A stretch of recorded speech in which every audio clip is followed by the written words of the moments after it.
नमस्कार, सूबे की सरकार देख रहे हैं आप और मैं हूं आपके साथ गौरव राजेंद्र। हरियाणा का सम्मान बढ़ाने वाले खिलाड़ी अब कांग्रेस के हाथ की कठपुतली बन गए। विनेश फोगाट हरियाणा की एक ऐसी बेटी जिसे हरियाणा सरकार ने मान सम्मान दिया, वो सभी सम्मानों को ताक पर रख के आंदोलन से होते हुए कांग्रेस की चौखट तक पहुंच गई हैं। रिपोर्ट देखिए।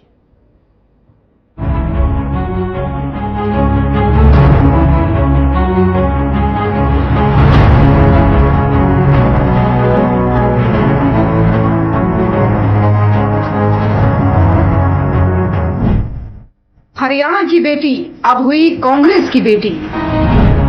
सरकारी नौकरी के सम्मान का किया अपमान। प्रदर्शन के रास्ते से कांग्रेस के दरवाजे तक। जैसे जैसे चुनाव की तारीख नजदीक आ रही है, वैसे वैसे चुनावी सरगर्मियां भी तेज हो रही हैं। अब चुनावी पारे को खिलाड़ी विनेश फोगाट और बजरंग पूनिया ने और गरमा दिया है। हरियाणा की बेटी अब कांग्रेस की बेटी हो गई है। कांग्रेस में शामिल होने से पहले विनेश ने अपनी रेलवे की नौकरी से इस्तीफा दिया, जिसके बाद से उनकी कांग्रेस में जाने की अटकलें तेज हो गई थी। फिर तुरंत बाद विनेश और बजरंग पूनिया ने कांग्रेस अध्यक्ष मल्लिकार्जुन खड़गे से मुलाकात की, जिसके बाद पूरी तस्वीर साफ हो गई थी। इससे एक दिन पहले ही दोनों खिलाड़ी नेता प्रतिपक्ष राहुल गांधी से भी मुलाकात कर चुके थे। लेकिन अब हरियाणा की शान कांग्रेस के हाथ की कठपुतलियां बनकर रह गई है। ये वही खिलाड़ी हैं जिनके लिए हरियाणा सरकार ने 33.83% अपने बजट में बढ़ाया था, ताकि खेल और खिलाड़ियों पर ज्यादा फोकस किया जा सके। इसी साल सरकार ने बजट में 578.18 करोड़ रुपए आवंटित किए। पिछली बार ये राशि 432.01 करोड़ रुपए थी। विनेश ने सरकार की तरफ से सम्मान के तौर पर दी गई उस प्रशासनिक नौकरी को ठोकर मार दी, जिसके लिए लोग जी तोड़ मेहनत करते हैं। और आखिर में प्रदर्शन के रास्ते से होते हुए विनेश कांग्रेस के दरवाजे तक जा पहुंची। आज विनेश के उन लाखों समर्थकों को जरूर झटका लगा होगा जो उन्हें एक ऐसे पहलवान के तौर पर देखते थे, जो कुश्ती के दंगल में हर किसी को पटखनी देने का दम रखती थी। लेकिन राजनीतिक चकाचौंध देखकर आज वही विनेश कुश्ती छोड़ पार्टी में शामिल हो गई है। Bureau report.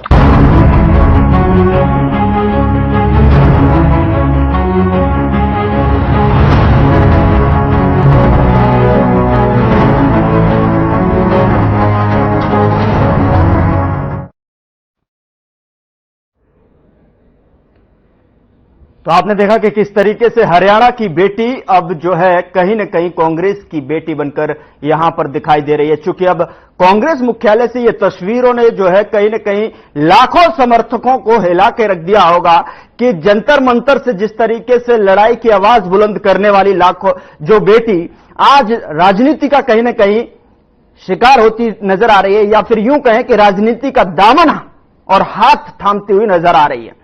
कहीं न कहीं उन बेटियों की भावनाओं का यहां पर झटका लगा होगा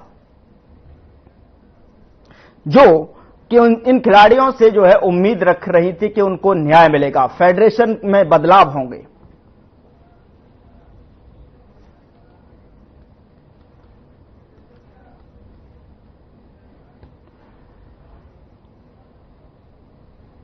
इस पर बातचीत करने के लिए हमारे साथ विजेंद्र नेहरा हमारे साथ जुड़े हुए हैं, बीजेपी प्रवक्ता हैं। स्वागत है सर सबसे पहले आपका। और सवाल मैं यही करना चाहूंगा, कहीं ना कहीं हरियाणा की बेटी अब कांग्रेस की बेटी बनती हुई जा रही है। जिस तरीके से हाथ को थमा है कुश्ती के मैदान से, अब जो है कांग्रेस के मैदान से चुनाव लड़ेंगी। देखिए, विनेश और बजरंग हरियाणा प्रदेश का गौरव है, लेकिन जिस तरह से आज कांग्रेस पार्टी उन्होंने ज्वाइन की है, तो जो हरियाणा प्रदेश के अंदर सैकड़ों की संख्या में, हजारों की संख्या में जो खिलाड़ी हैं, या जो हरियाणा प्रदेश की और देश की जनता है, उसको आज ये साफ समझ में आ रहा है कि कांग्रेस पार्टी इन खिलाड़ियों के पीछे से इनको इस्तेमाल करने का काम कर रही थी। और जब इनका आंदोलन और धरना प्रदर्शन था, वो भी कांग्रेस की रचाई एक साजिश थी, कांग्रेस का रचाया एक षड्यंत्र था। सबको ये साफ समझ में आ रहा है, क्योंकि कांग्रेस पार्टी के इशारे पे ही ये लोग काम कर रहे थे। भारतीय जनता पार्टी की माननीय प्रधानमंत्री मोदी जी के नेतृत्व में, माननीय मनोहर जी के नेतृत्व में, अभी नायब जी के नेतृत्व में हरियाणा सरकार ने, भाजपा सरकार ने जितना काम किया है खेल और खिलाड़ियों के लिए उतना काम कभी किसी ने किया नहीं। 6 करोड़ रुपए गोल्ड मेडल लाने के ऊपर हमारी सरकार देती है। खेलो इंडिया के माध्यम से 5 लाख रुपए का खिलाड़ी को तैयारी करने के लिए पहली बार इस भाजपा सरकार ने देना शुरू किया है।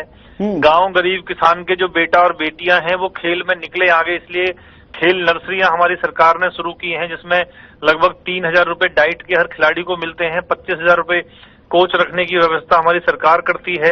खेलों के लिए आधुनिक सुविधाएं हमारी सरकार ने देने का काम किया है। नए कोच भर्ती करने का काम किया है। खिलाड़ियों को सरकारी नौकरियों में 3% का हमने कोटा फिक्स किया है। खिलाड़ियों को मान सम्मान के साथ साथ इज्जत, शौहरत, पैसा सब कुछ देने का काम इस भारतीय जनता पार्टी की सरकार ने किया है। लेकिन उसके बावजूद भी भारतीय जनता पार्टी को निशाना बना करके, भारतीय जनता पार्टी के ऊपर आरोप लगा करके जिस तरह से कांग्रेस पार्टी के इशारे पे सब कुछ हुआ है, आज वो सबके सामने है। सब देशवासी, हरियाणा प्रदेश के जो लोग हैं वो देख रहे हैं। और जब जो चुनाव आएगा, चुनाव के अंदर आप जो परिणाम देखेंगे तो उसमें ये सारी जो षड्यंत्र है उसको साफ जनता करने का काम करेगी। विजेंद्र जी, सवाल यहां पर एक और उठता है कि जिस तरीके से हमने विनेश फोगाट को देखा कि कितने दमखम के साथ में कुश्ती के मैदान में पटखनी देती हुई नजर आती थी साफ तौर पर, लेकिन क्या कहें कि राजनीति के आगे जो है सरेंडर कर दिया है कि कूटनीति में फंसकर जो है कांग्रेस के हाथ को थाम लिया है?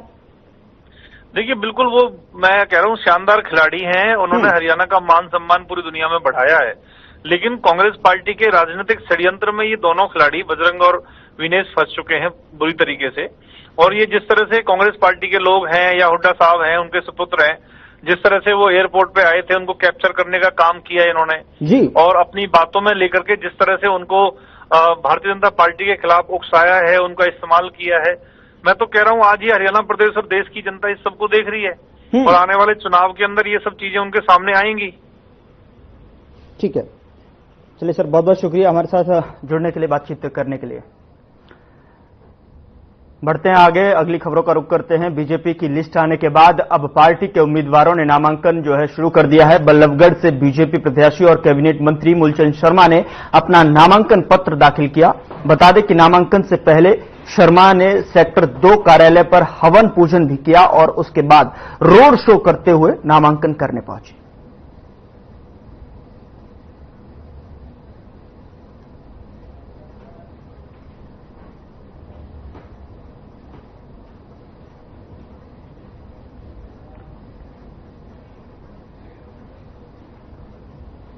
उधर अंबाला कैंट में हरियाणा के पूर्व गृह मंत्री अनिल विज ने बीजेपी चुनाव कार्यालय का उद्घाटन किया। इस मौके पर भारी संख्या में बीजेपी कार्यकर्ता मौजूद रहे।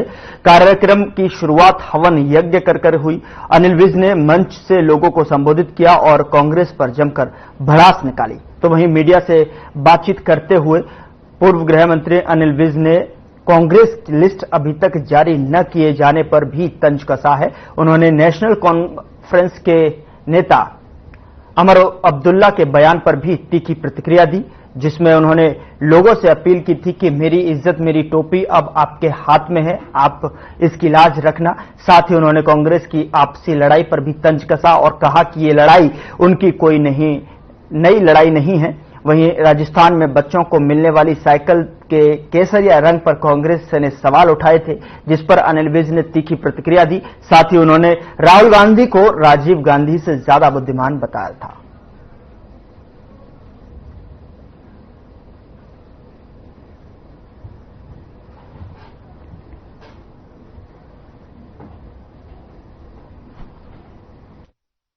देखिए, चुनाव की प्रक्रिया आरंभ हो चुकी है और सारी गतिविधियां सुचारू रूप से चलाने के लिए एक चुनाव कार्यालय की आवश्यकता होती है।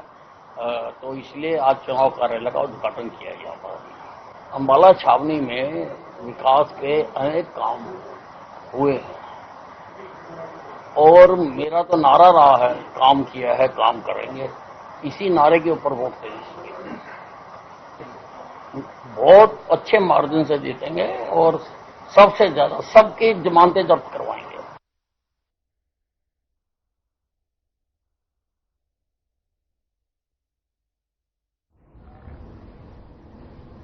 उधर कोसली विधानसभा से बीजेपी ने अनिल डहीना को टिकट दिया है, जिसके बाद अनिल डहीना ने पार्टी के शीर्ष नेतृत्व, विशेष तौर पर केंद्रीय राज्य मंत्री राव इंद्रजीत सिंह का आभार जताया है। उन्होंने कहा कि प्रदेश में तीसरी बार भी कमल खिलेगा। अनिल ने कहा कि उनके सामने कोई चुनौती नहीं है, पार्टी संगठन के सहयोग से मिलकर चुनाव लड़ेंगे और जीतेंगे। बीजेपी प्रत्याशी अनिल डहीना ने कहा कि शिक्षा, चिकित्सा और रोजगार के साथ बिजली, पानी, सड़कें इनके मुख्य मुद्दे होंगे। अनिल अपनी जीत की लेकर जो है 100% आश्वस्त है।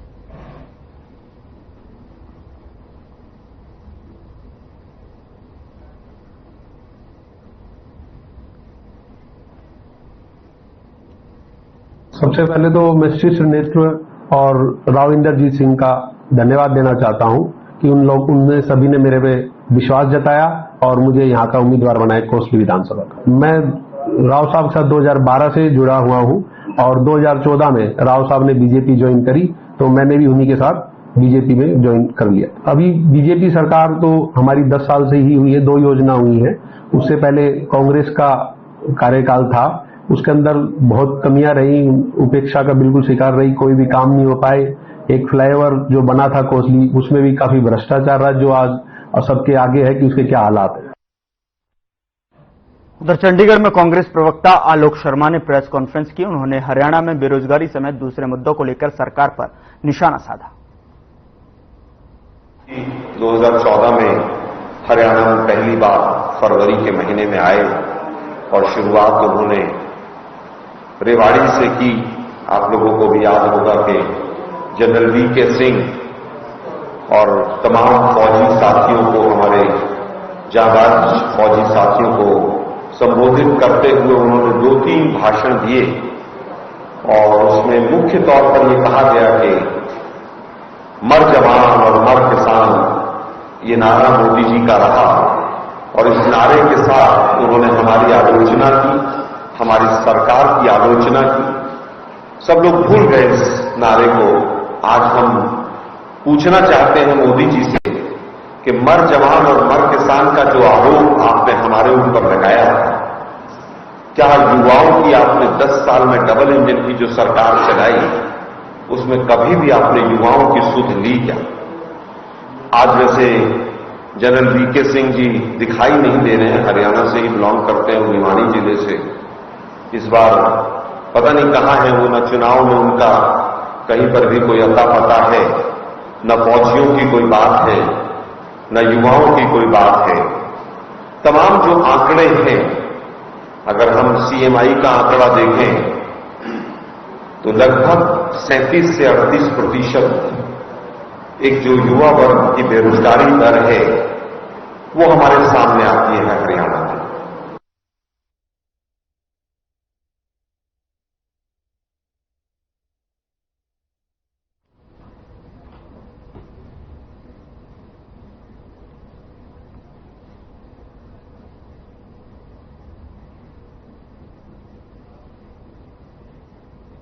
उधर भारतीय जनता पार्टी की टिकट काटने पर बहादुरगढ़ से पूर्व विधायक नरेश कौशिक भावुक हो गए और मंच पर नरेश कौशिक की आंखों से आंसू छलक आए।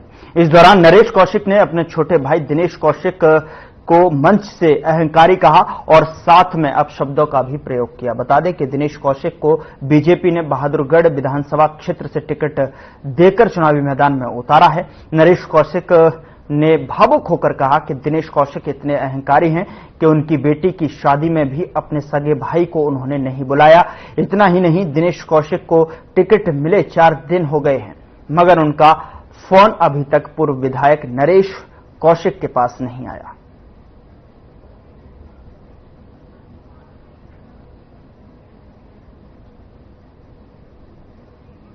देखिए, जिस तरह से बहादुरगढ़ हल्के की टिकट एक साजिश के तहत खराब की गई है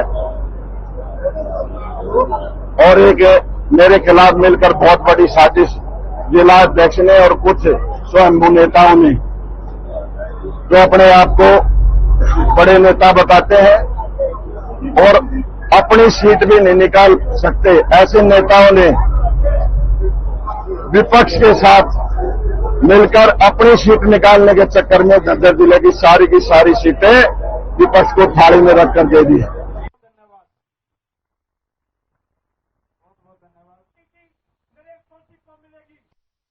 राज्य मंत्री विशंबर सिंह वाल्मीकि बीजेपी से टिकट कटने के बाद अपने आवास पर खरक पहुंचे और जहां विशंबर सिंह वाल्मीकि ने अपने आवास पर कार्यकर्ताओं के साथ मीटिंग की और टिकट कटने से आक्रोशित कार्यकर्ताओं ने जमकर विरोध जाहिर किया। इसके साथ ही उन्होंने पार्टी पर अनदेखी करने का भी आरोप लगाया है।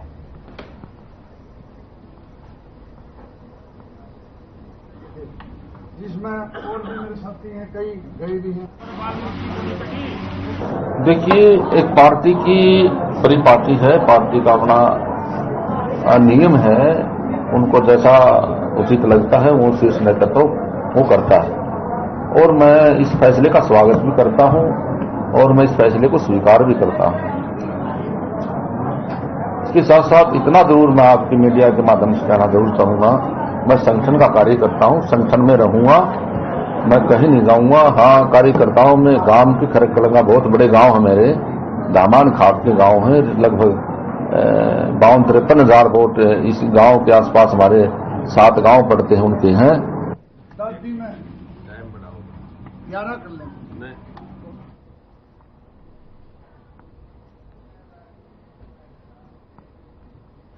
उधर फरीदाबाद की प्रथला विधानसभा से बीजेपी की टिकट पर दावा ठोक रहे दीपक डागर टिकट न मिलने से 8 सितंबर रविवार को अपने समर्थकों के साथ बैठक करेंगे। उनका कहना है कि जो आदेश उनके समर्थन में करेंगे उसी हिसाब से वो जो है निर्णय लिए जाएंगे और उन्हें चुनाव लड़ना है या नहीं। डागर ने प्रथला से बीजेपी की टिकट लाने वाले टेक चंद शर्मा पर निशाना साधते हुए कहा कि वह बाहरी हैं, वह बीजेपी के साथ साथ कांग्रेस और बसपा के भी संपर्क में थे, ऐसे में ऐसे व्यक्ति को टिकट देना गलत है। मेरे ऐसे युवा साथी जिन्होंने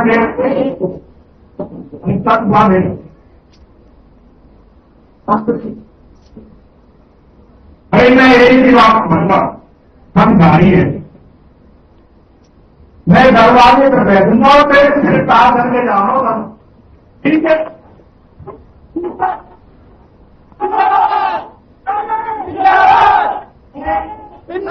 मैं जो नोटबंदी करके जो आगे करियो वो सच्चे आदमी अपनी कर और तब से भीगता आरोप हमें विचार है। एक बार के जादू वाले मंदिर पे जो भगवान राम को हम लोग कह रहा हूँ, तबे वो आना है और एक आदमी कम से कम 20 आदमी जो भगवान राम को हम लोग कह रहा हूँ।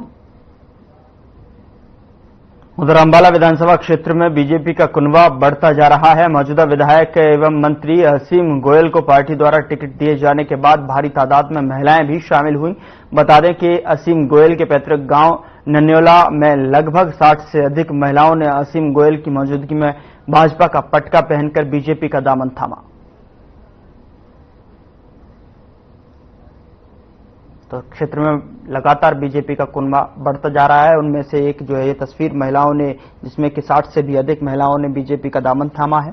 मंत्री असीम गोयल के मौजूदगी में जो है ये दामन थामा गया है। बीजेपी का पटका पहनाकर उनको बीजेपी में शामिल किया गया।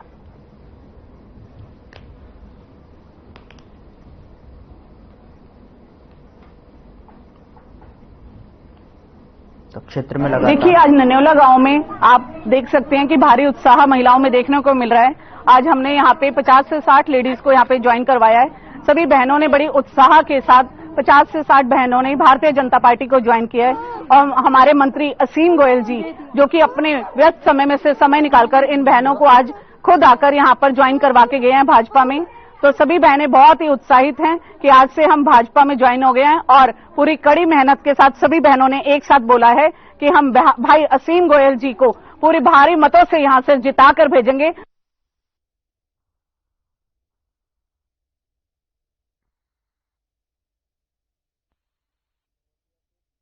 विधायक लक्ष्मण नापा ने अपने हजारों समर्थकों के साथ कांग्रेस ज्वाइन कर ली है। नेता प्रतिपक्ष भूपेंद्र सिंह हुड्डा और हरियाणा कांग्रेस अध्यक्ष चौधरी उदयभान के नेतृत्व में उन्होंने कांग्रेस की सदस्यता जो है ग्रहण की है। इस मौके पर सांसद दीपेंद्र हुड्डा भी विशेष तौर पर मौजूद रहे। लक्ष्मण नापा के साथ हल्के के 22 सरपंचों, ब्लॉक समिति चेयरमैन, प्रतिनिधि गुरतेज सिंह और वाइस चेयरमैन कुलदीप सिंह मानक ने भी कांग्रेस ज्वाइन की।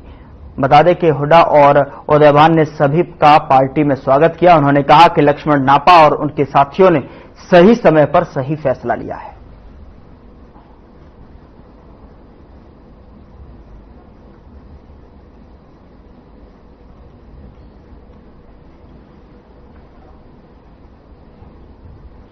उधर हरियाणा स्टाफ सिलेक्शन कमीशन में 24,000 भर्तियों के ज्वाइनिंग को लेकर नवीन जय हिंद की अगुवाई में युवा मुख्यमंत्री कार्यालय चंडीगढ़ पहुंचे और मुख्यमंत्री के राजनीतिक सलाहकार भारत भूषण भारती ज्ञापन दिया और हरियाणा के एडवोकेट जनरल कार्यालय से सलाह लेकर सरकार नियमों अनुसार अगली कार्रवाई करेगी। युवा नेता नवीन जय हिंद ने कहा कि 24,000 भर्तियों के परिणाम नहीं निकलने से युवा लगातार परेशान है।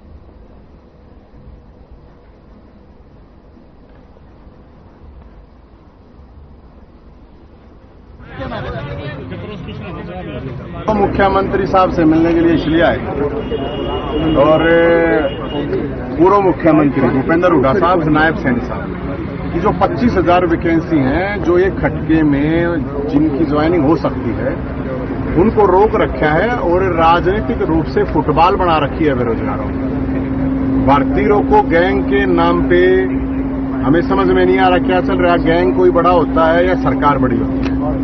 हम आए हैं यहाँ ग्रुप पे 56-57, 1-2 हरियाणा पुलिस जे अलग अलग मतलब वैकेंसीज हैं।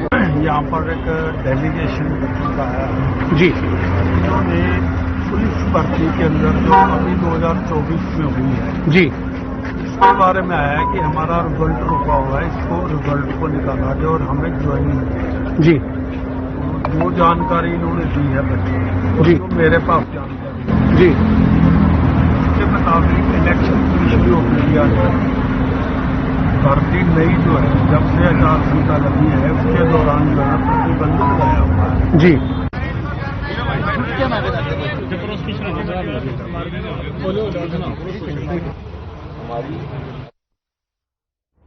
उधर बीजेपी के राष्ट्रीय सचिव ओम प्रकाश धनखड़ झज्जर जिले के गांव ढाकला में पहुंचे जहां लोगों ने उनका गर्मजोशी के साथ स्वागत किया। ओम प्रकाश धनखड़ ने ढाकला में एक जनसभा को संबोधित भी किया। वहीं धनखड़ ने मीडिया से बातचीत करते हुए कहा कि तीसरी बार हरियाणा में बीजेपी की सरकार बनेगी और एक बार फिर कमल का फूल खिलेगा।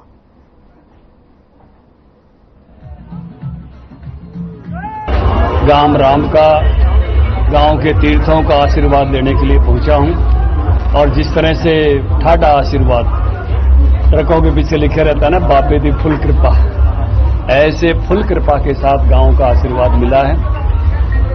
गांव ईश्वर का रूप होता है, हमारे यहाँ कहते हैं जनता ही जनार्दन है और इसी तरह का प्यार हल्के में सब जगह मिलने वाला है।